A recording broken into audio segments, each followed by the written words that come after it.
It has been reported that the Washington Commanders are having open discussions about trading Dyami Brown, and there's speculation that they could trade Montez Sweat. Both of those moves would be huge mistakes. I'm going to tell you why, that and more on today's episode of Locked On Commanders. You are Locked On Commanders, your daily podcast on the Washington Commanders, part of the Locked On Podcast Network, your team every day.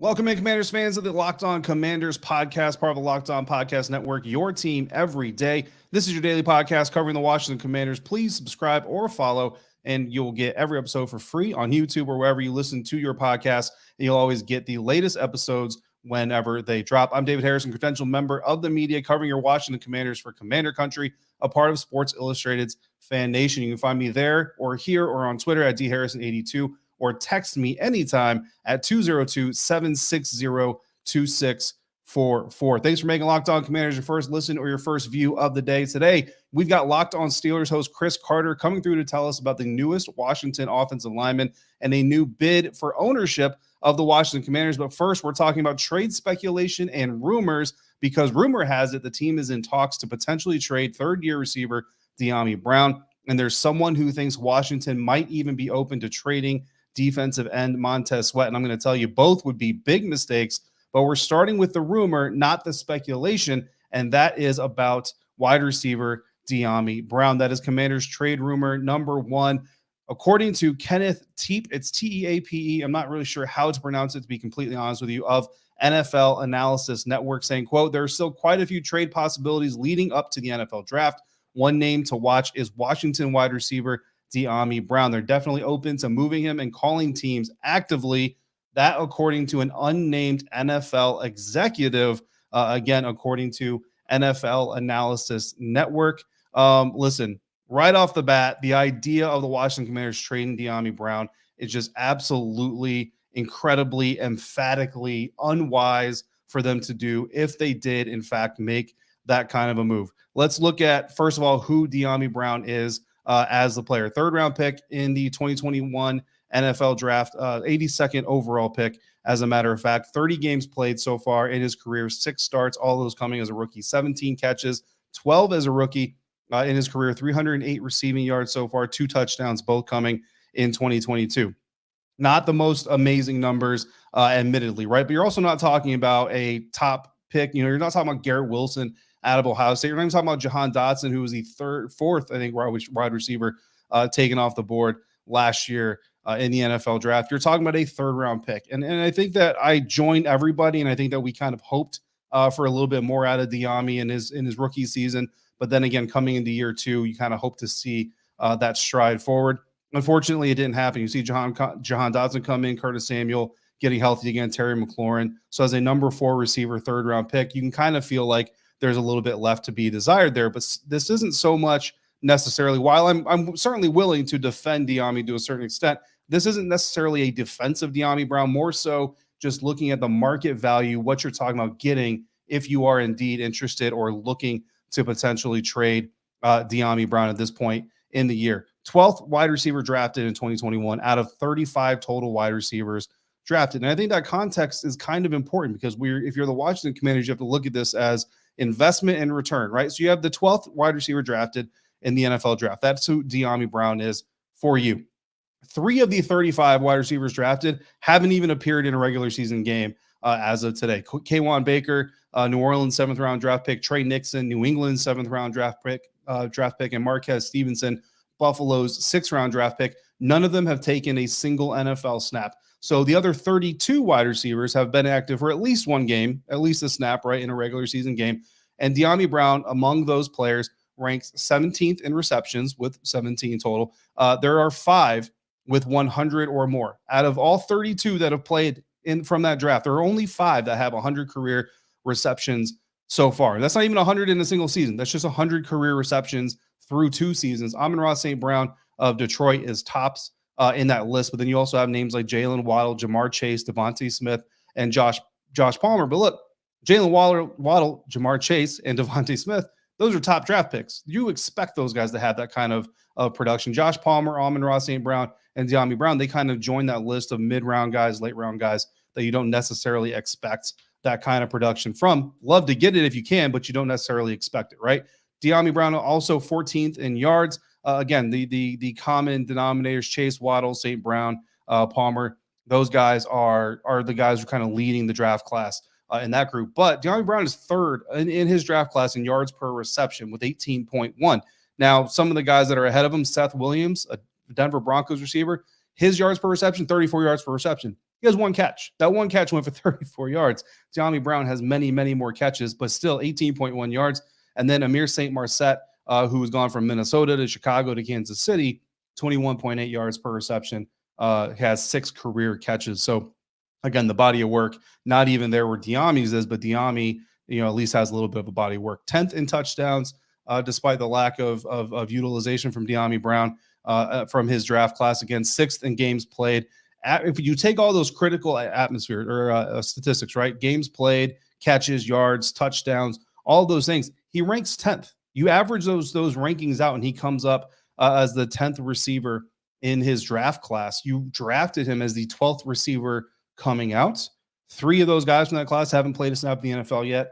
None of them were drafted ahead of Brown. They were all drafted behind Brown. So really, when you look at him against his peers, where you drafted him in his class, he's basically sitting right where you expect him to be, if not a little bit ahead in his class. Now, that's a relative ranking and only one way to measure the success of a draft pick, right? But now you have to look at, if you do trade Dyami Brown, what are you getting back in return, right? You're getting draft capital. You're not going to trade him straight up for a player, because if you trade him for a player, you're getting a player that another team just doesn't want on their roster, and I don't think that's really the way that you want to go. So you're giving up all that NFL experience. It's 2 years, which is a whole bunch of time, but it's still a good amount of time. 2 years of NFL experience that you're giving up. You are coming into an NFL draft with a somewhat weak wide receiver class, right? So when you talk about the relative talent that's available, I can't imagine that if you trade Dyami Brown, you're investing a first or a second round pick in a wide receiver when you've got McLaurin, Dotson, and Samuel on the roster, right? So I think the best you're probably looking at is a guy like Kayshon Boutte out of LSU in the 3rd round. And how much of an upgrade is Boutte going to be over Dyami Brown as a rookie when Dyami Brown's coming in with 2 years of NFL experience under his belt? And oh, by the way, he's doing offseason workouts with your presumed QB1 coming into OTAs and training camp. Then if you go to day 3, you're looking at Dontavian Wicks out of Virginia as kind of a similar, I wouldn't say an exact comp, right? But a similar type of value. Again, you're not going to get any better by moving him. It's not a salary cap prohibitive thing. Like, you don't need the cap space to move Dyami Brown. So it just doesn't make a whole lot of sense that the Commanders would even be looking at this. And then beyond all that, the experience and bond with Sam Howell. Again, we talked about Sam Howell and how his draft capital took such a hit coming out of North Carolina because he lost all of his weapons in the NFL for a season. Well, Dyami Brown was one of those weapons. They're really tight friends. When Dyami got drafted, when Sam got drafted, rather, Dyami was one of the first people to reach out to him. And they're working out as we speak. You see Instagram posts from Sam Howell and Dyami Brown of the two working out together. And you're talking about putting Sam Howell in the driver's seat of your franchise for the first time. You're talking about a young quarterback. If he has some struggles or if he has some moments where he needs kind of that friend, you know what I mean, to lean on, Dyami Brown is that guy. Why would you move him beyond just the playing field, beyond the NFL experience? Dyami brings a lot to the locker room, especially in the situation where Sam Howell is your potential starting quarterback. So bottom line is, you're not getting the value back if you trade Dyami Brown. You know what I mean? You're just not going to be able to get it. You can't find what he brings to your team elsewhere. What did make me happy, John Kahn of ESPN, obviously one of the best reporters on this beat, said on Twitter, someone on Twitter asked him, hey, like, have you heard about this? Do you believe it? And he said that he reached out to someone in the organization, didn't say who, and received an emphatic no, which is great to hear because it makes no sense. Shout out to Jared, Brandon, and everybody else joining for the live. A little bit late tonight, so I decided to go live instead of record it and post it like I usually do. I know it's a little bit late in the evening, but appreciate you guys for coming through. Brandon, getting rid of Dyami makes zero sense. Obviously, I 100% agree. Unfortunately, Brown isn't the only Commanders player being speculated about in trade talks, and somehow there are thoughts out there that Montez Sweat might be available for trade. So we're going to set that straight as well on today's episode of Locked On Commanders, part of the Locked On Podcast Network, your team every day. And today's episode of Locked On Commanders is brought to you by FanDuel. The NCAA college basketball tournaments are heating up, and there's no better place to get in on the action than FanDuel, America's #1 sportsbook. That's because right now FanDuel is giving new customers a no-sweat first bet up to $1,000.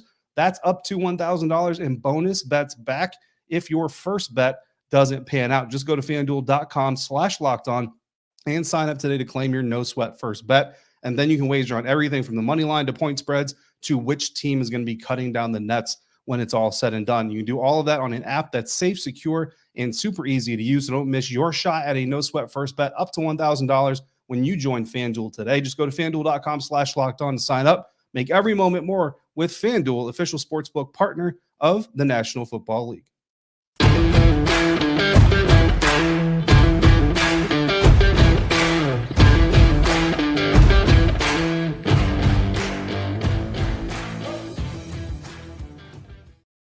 Thanks again for making the Locked On Commanders podcast your first view or your first listen of the day. This is your Tuesday episode of Locked On Commanders, firing off Monday night. If you're here joining me live on YouTube, or if you're watching later, if you're listening later, greatly appreciate you as well. We just talked about the trade rumors surrounding Dyami Brown that unfortunately someone from inside the organization told John Keim emphatically no, that was not going to happen, which it should not happen. It's absolutely ridiculous that the story is even out there and that we have to have this conversation. But not only are there reports about the Commanders potentially talking about trading Dyami Brown, there's actually another publication that seems to think that the team could consider trading defensive end Montez Sweat.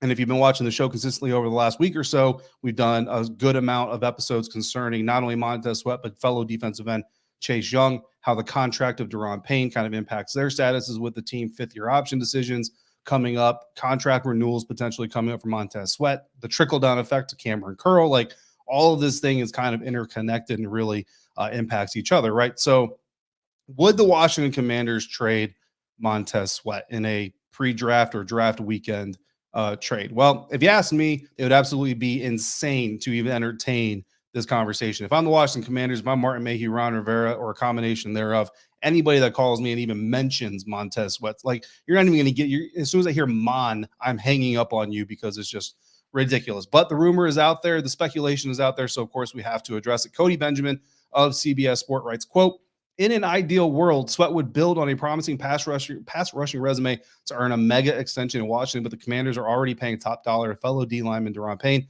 and Jonathan Allen, and Chase Young is also on board. With 29 sacks in 5 seasons and a career-high 28 quarterback hits in 2022, he could fetch premium compensation potentially for a future quarterback splash. Even entering a contract year, his departure would also save Washington an immediate $11.5 million." End quote. Again, the Washington Commanders are not cash strapped. This is not a salary cap dead situation in Washington, D.C. They do not need the cap space. Cap space is always great if you can get it, but if you don't need it, there's no reason to go out there and stash away that money and just watch it waste away and not spend it. Also, the uncertainty surrounding Chase Young's future just kind of complicates things. And I really think, and if you listen to that quote, I think that's really where a lot of this comes from, right? Is the national infatuation with Chase Young. Don't get me wrong, love Chase Young, and the potential certainly was there coming out of Ohio State. You want to see him still reach it possibly, but the truth of the matter is, whether through injury or other situations, that potential just has not been reached up to this point. Meanwhile, Montez Sweat is doing some things. First round pick in 2019, the 26th overall pick, has since then in his draft class, for the team specifically. We're going to talk about the team first. Since coming into the team in 2019, 5th most games played for the Washington Commanders with 59, 3rd most starts, 1st in sacks, 1st in quarterback hits, 1st in tackles for loss, 9th in total tackles. So we just paid Daron Payne, if we're the Washington Commanders, for a real, don't be wrong, like, I don't want to shade what Daron did beforehand, but a really good season, right? We just gave him an extension, paid him a lot of money.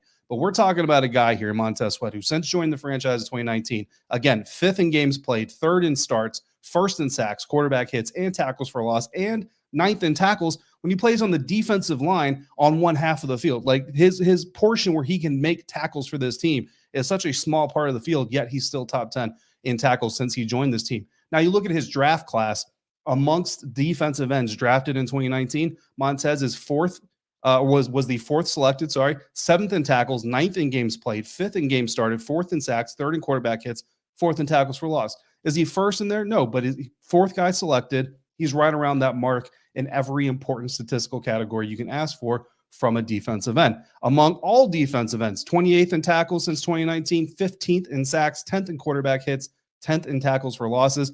His sack numbers put him right there with J.J. Watt, which I get. J.J. Watt isn't the J.J. Watt of, his prime and all that stuff, but it's J.J. Watt, very good defender still since 2019 till 2022. DeMarcus Lawrence, certainly a very reputable defensive player. 10th in quarterback hits. That's right there with Brian Burns, the Carolina Panthers, who many consider one of the up-and-coming defensive ends in the National Football League. And then 15th in tackles for losses puts him right in the field of Trey Hendrickson. Why would you trade a DeMarcus Lawrence, J.J. Watt type-ish, Brian Burns, similar Trey Hendrickson comp? You wouldn't. It just doesn't make sense. And if you're looking at Chase Young on the other side, who, again, injury is not his fault. Don't blame him for getting injured because that's something that happens in the game. But you look at the situation that Chase Young is in, why would you possibly give up on Montez Sweat when that's what you have going on the other side? Brandon says in the live chat, if you can get a first for him, then maybe you move on for him. Again, I look at it like this, Brandon. You got Chase Young, who's a huge question mark right now coming into his fourth year, if you even pick up his fifth-year option, which I've said personally, I don't think they're going to pick up his fifth-year option, which means you have him in a contract year, Montez in a contract year. You trade him for a first-round pick, you basically have to draft a defensive end. Everybody knows it coming into it. So anybody that wants a defensive end more than you is going to now trade up to get that defensive end ahead of you, or you're going to have to package that capital with other capital to go get that defensive end. It puts you in a sticky situation. Keep what you have, improve from there is my opinion. Everybody's going to have our own opinions. But look, CBS Sports, Cody Benjamin, speculates the Chicago Bears, Kansas City Chiefs, Arizona Cardinals, Atlanta Falcons, and Houston Texans as potential landing spots. Look, if the Houston Texans will give up number 2 for Montez Sweat, we might have to consider that one a little bit. So again, that one's just a speculation. That's just a media speculation, not an official report or rumor. So if you're upset about it, don't be too upset about it. It's just, again, it's content for the offseason for CBS Sports, but because they put it out there in the atmosphere, definitely wanted to talk about it. So in real news, new ownership bid coming out on Monday via the Sports Junkies 106.7 The Fan. If you're local, you love them. You either love them or you hate them. Some people actually hate them, but 106.7 The Fan, the Sports Junkies reporting Monday. Former Duke Blue Devils basketball player Brian Davis has entered a bid to purchase the Washington Commanders, saying, quote, he has raised enough capital, I am told, he's raised $7 million and has put in an official offer to buy the Washington Commanders. So there were kind of rumors and reports of a mystery buyer kind of out there talking about trying to put in a bid for the Washington Commanders. This apparently was the guy. Davis attended high school in Bladensburg, Maryland, before attending Duke from 1988 to 1992. Made 4 straight Final Fours with the Duke Blue Devils basketball team, won 2 NCAA championships, and was a second-round draft pick of the Phoenix Suns in the 1992 NBA draft. Davis played the 1993 season for the Minnesota Timberwolves, the only official season that he has NBA active time in. In October of 2006, Davis and former Duke Blue Devils teammate Christian Laettner entered into an agreement to purchase 70% of the NBA's Memphis Grizzlies. They represented the group that was buying 70% of the Memphis Grizzlies. That deal fell through because of insufficient funding. However, the end result included NBA legend Scottie Pippen suing both Davis and Laettner for what ended up being a $2.5 million judgment in favor of Pippen. Additionally, Davis and Laettner started a real estate company that resulted in more broken promises and even more millions of dollars in lawsuits. Again, as of 2016, it was reported that Laettner owed more than $14 million to several creditors and private individuals, including former NFL running back Jonathan Stewart, because we can't have a single episode of Locked On Commanders without talking about a former Carolina Panther, right? It's unclear how much of that 2016 debt, the $14 million Christian Laettner owed to creditors and other people, also involves Davis. But bottom line is, it hasn't made a lot of smart business decisions, right? And that's certainly something that I think is going to give NFL owners a pause before they consider approving Davis or a group that involves Davis in any way, shape, or form to be the new owner in Washington, if it even makes that high. So he's a new candidate, you know what I mean? And look, people can certainly learn from their mistakes, but I don't know if the NFL really wants to be the proving grounds for somebody to show that they've learned from their mistakes. So I don't think that Davis really moves the needle all that much. So if you're adding Davis to the list of potential and prospective buyers of the Washington Commanders, I rank him last. So If I'm right, Dyami Brown and Montez Sweat aren't going anywhere, but Trent Scott did go somewhere. The offensive lineman left the Pittsburgh Steelers, and now he is a member of the Washington Commanders. Yes, he is a former Carolina Panther. Who is he? What should our expectations of his role be? Chris Carter of Locked On Steelers is coming through right now to tell us about that here next on today's episode of Locked On Commanders. Today's episode of Locked On Commanders is also brought to you by Built Bar. Built March Madness is here. We know you have a favorite Built Bar, favorite Built Puff, so now is your time to make that count. Go to BuiltMarchMadness.com to vote for your favorites. We're in the midst of the Built 16, and you know I'm voting for my favorite lemon-dipped cheesecake puff. And if you want your favorite bar or puff to win, you need to head over and vote as well. Plus, when you vote, you will be entered in to be one of 50 lucky Locked On listeners that get a free box of Built Bar products. Not only that, but one of you is going to be a lucky winner of a 12-month subscription, and Built is going to send you their best Built Bars and Built Puffs all year long, straight to your door. Built Bar is still the best protein bar on the market. So good for you, but tastes amazing while delivering high amounts of protein with little sugar, and it's covered in 100% real chocolate. So run to BuiltMarchMadness.com right now to vote for your favorite bar or puff and pick up a box while you're there. You can vote every day in March, so hop on in and support your pick at BuiltMarchMadness.com. Built different.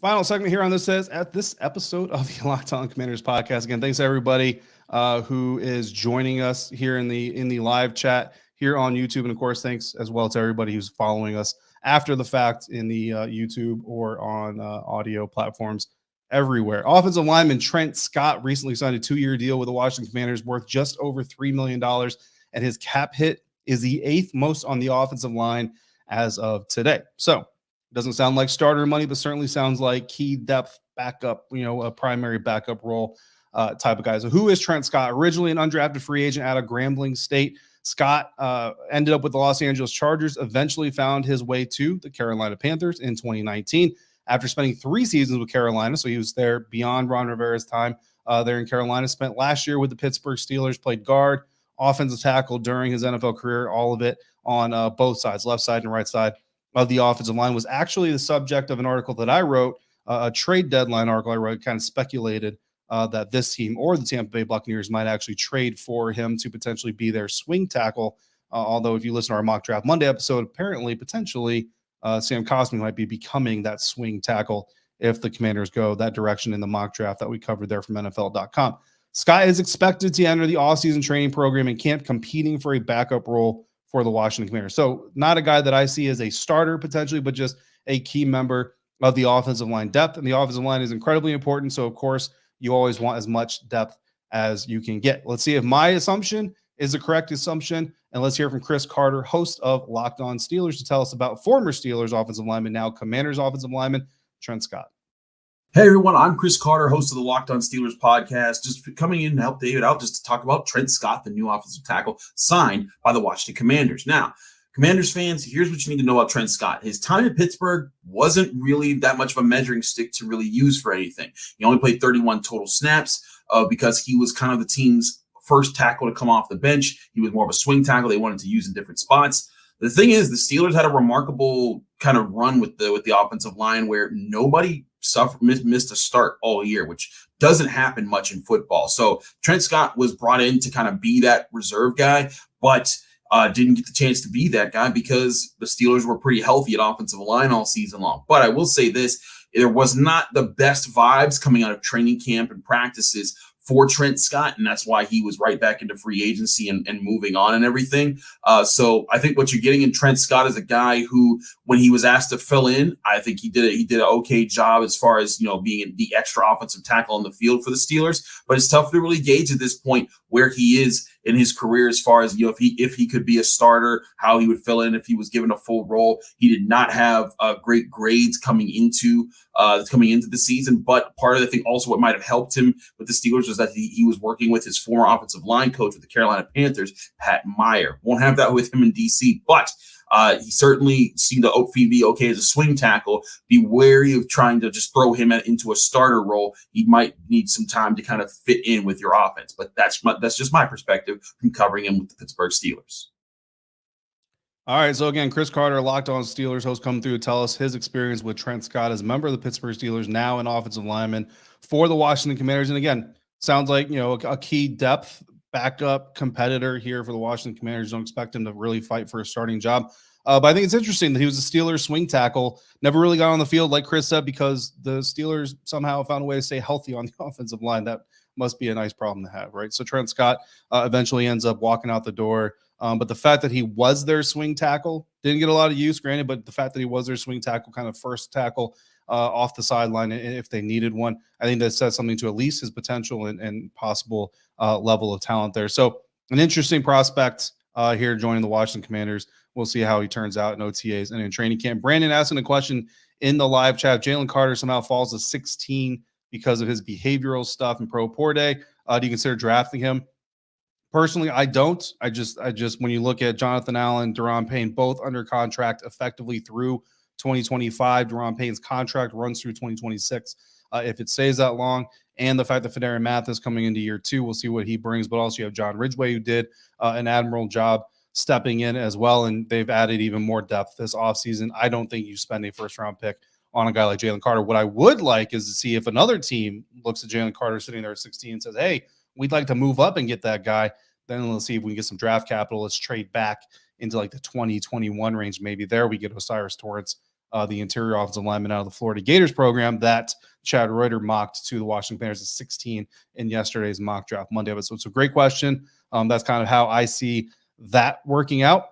Special shout out to all of you joining me again here live on this episode of Locked On Commanders. Special shout out to Chris Carter of Locked On Steelers coming through, and for you making the Locked On Commanders podcast your first listen or review of the day. Hope you come through again tomorrow. But in the meantime, make your second listen or review Locked On NFL Scouting with the draft dudes, from free agency to draft, salary cap management, and more. Join NFL experts Kyle Krabs and Joe Marino as they talk about everything that goes into building a successful NFL franchise. Find Locked On NFL Scouting with the draft dudes wherever you get your podcasts and on YouTube.